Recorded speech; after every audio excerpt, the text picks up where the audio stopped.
Hello दोस्तों, स्वागत है आप सबका आप सब ब्लॉग्स डीबीजी प्लम्बिंग में। ये हम अभी बाथरूम फिटिंग किए हैं। यहाँ पे हमारा कौन से सिस्टम का सेटअप रहेगा, उसका ये यहाँ से कनेक्शन जाएगा हमारा। ये अभी हम टी मार के छोड़े हैं।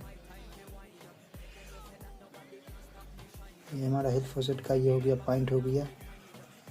ये हमारा डाइवर्टर है, फाइनल फ्लो लेवल से 42 इंची पर रखा हूँ मैं इसको।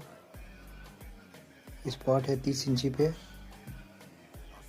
और ये हमारा हेड शावर हो गया 7 फीट पे फाइनल फ्लो लेवल से। उसी तरह ये हमारा गीज़र का पॉइंट है, जिसको हमने 6.5 फीट पर फाइनल फ्लो लेवल से रखा है। यहाँ हमारा एक वॉश बेसिन रहेगा। इसी तरह यहाँ बाहर में एक हमारा वॉश बेसिन है, जिसमें हॉट और कोल्ड दोनों है। ये हमारा किचन हो गया। किचन में भी हमने कोल्ड वाटर, हॉट वाटर, ये फ्रेश वाटर और यहाँ आरओ वाटर हमने दिया और सबको एक लेवल में रखा।